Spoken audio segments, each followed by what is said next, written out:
Y'all, this war is so not over. Your messaging on the war has moved from the war is coming to an end to war going to be bombing Iran to the Stone Ages. Right. And we've heard a range of those kind of messages.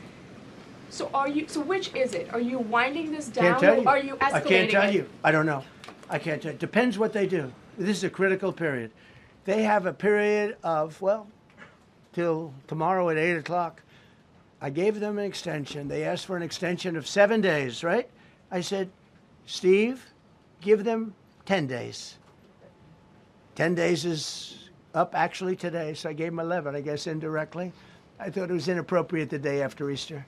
I want to be a nice person. Civilian power plants could be a war crime. I'm not worried about it. I'm not worried about it. I'm not worried about it. He said, you guys better open up or else. And they said no. And he said, I will blow you to the Stone Age. He said on Truth Social, open the fucking strait. Tuesday will be Power Plant Day and Bridge Day, all wrapped up in one in Iran. There will be nothing like it. Open the fucking strait, you crazy bastards, or you'll be living in hell. Just watch. They said no. Iran has threatened a devastating retaliation after Trump said he'll target civilian infrastructure unless Tehran reopens the Strait of Hormuz. He even appeared to set a deadline, Tuesday 8 p.m. Eastern Time. But Iran says if civilian sites are hit again, the next wave of retaliation will be much more widespread. Anyway, the new deadline was supposed to expire today. A whole civilization will die tonight, never to be brought back again. I don't want that to happen, but it probably will. However, now that we have complete and total regime change, where different, smarter, and less radicalized minds prevail, maybe something revolutionarily wonderful can happen. Who knows? We will find out tonight, one of the most important moments in the long and complex history of the world. 47 years of extortion, corruption, and death will finally end. God bless the great people of Iran. We'll see what happens, but either way, this war is so not over. This is Torre Show News, independent media. Please like, subscribe, and comment on whether or not you think America is winning this war. There is a correct answer. We're in trouble, y'all. We've fallen prey to one of the seductions that lure in so many presidents, and this one has nothing to do with Stormy Daniels. General Stanley McChrystal recently talked to the New York Times. He said something very interesting. There are three great seductions that happen to American administrations and to the military. The first is the idea of covert action. A new president comes in, and he's told by the intelligence community, we can create this great effect and it will be covert. No one will ever know who did it, and it'll just be a good outcome. And in my experience, it never stays covert and it rarely works. But it's seductive because it seems like an easy approach to a knotty problem. The second seduction is the surgical special operations raid. That is probably epitomized by the Maduro raid. I would argue that we demonstrated extraordinary competence that night, but not much changed. I don't think we actually demonstrated the ability to change the facts on the ground to any extent. Which gets to the third great seduction, air power. We all love air power, but it is never dominant. When we got into Vietnam, the classic case, we developed a strategy that said, for North Vietnam, we will have an escalation strategy, and we will raise the pressure on them until we hit the point at which they're willing to quit. It's not worth it anymore. What we didn't perceive is there was no point for North Vietnam. They were asymmetrically committed to the outcome. So we entered Iraq in 2003 with shock and awe, and then we spent a decade there fighting after it. What he's saying is, we're attacking people in their lands and thinking we can bomb them into submission, as if dropping a ton of bombs will mean they'll say, okay, fine, we'll be a democracy now. You can control us now. Just stop dropping bombs. We can't take it anymore. But when you're attacking people in their homeland, they tend to not give up. And they know that just continuing to fight is a win. That's what we've encountered in Iran. Dropping a ton of bombs on them will not finish the war, and it will not make them think, America is great, we should partner with them. Iran continues to fight, and the battle rages on. It won't end until Iran wants it to end. America just narrowly escaped a very serious situation. An F-15 jet was shot out of the sky over Iran, a plane that's not supposed to be able to be shot down. The soldiers had to escape and they needed rescue extracting. One of them was found quickly, one had to hide for like 2 days before we found him. That was an incredibly dangerous inflection point for America. There was a moment when he was hiding as both Iranians and Americans were looking for him. If that soldier had been captured, that would have pulled us far deeper into this quagmire. As it stands, we are stuck in this for the foreseeable future. But the story we have been told may not be what happened at all. I don't trust this Pentagon at all. And many people are saying what was actually happening was Trump was trying to launch a commando raid. This is huge breaking news coming in. Iranian foreign minister says U.S. pilot rescue mission may have been a cover to steal enriched uranium. So Iran is claiming that the U.S. pilot rescue mission was a deception, a cover for moving uranium and other sensitive materials. Iran's head of energy management is suggesting that perhaps this was never a rescue mission at all. And there are a couple inconsistencies with the US's story. First, it was an overwhelming force for a one-man rescue mission. 2 C-130s, multiple helicopters, several of which were downed by Iranian fire, but we never heard about what happened to those pilots. Officials also say that the landing and rescue location didn't match where the downed F-15 was believed to be. The landing was, however, conveniently just miles away from the Isfahan nuclear facilities. Trump said, "We won. It's almost over." But he's like some guy at the end of the bar flapping his gums. What he says has nothing to do with reality. We have not won, and it's not almost over. It's very mission accomplished of Trump to declare victory and then have an F-15 fall out of the sky and have soldiers needing to be rescued. Doesn't sound like it's over, Trumpy. What will a ceasefire depend on? It's hard to know. It's impossible to believe anything that comes out of Trump's mouth. It's worthless to report most of what comes out of Trump's mouth because it doesn't have anything to do with reality. I believe some mainstream media when I know they're not taking dictation from the White House. Some in mainstream have said there are negotiations going on.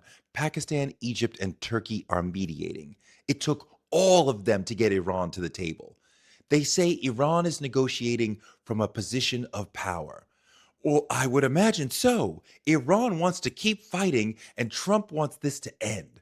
The longer he stays in, the more likely something tragic happens. Now, I do trust what I hear out of Iranian state media, which is crazy.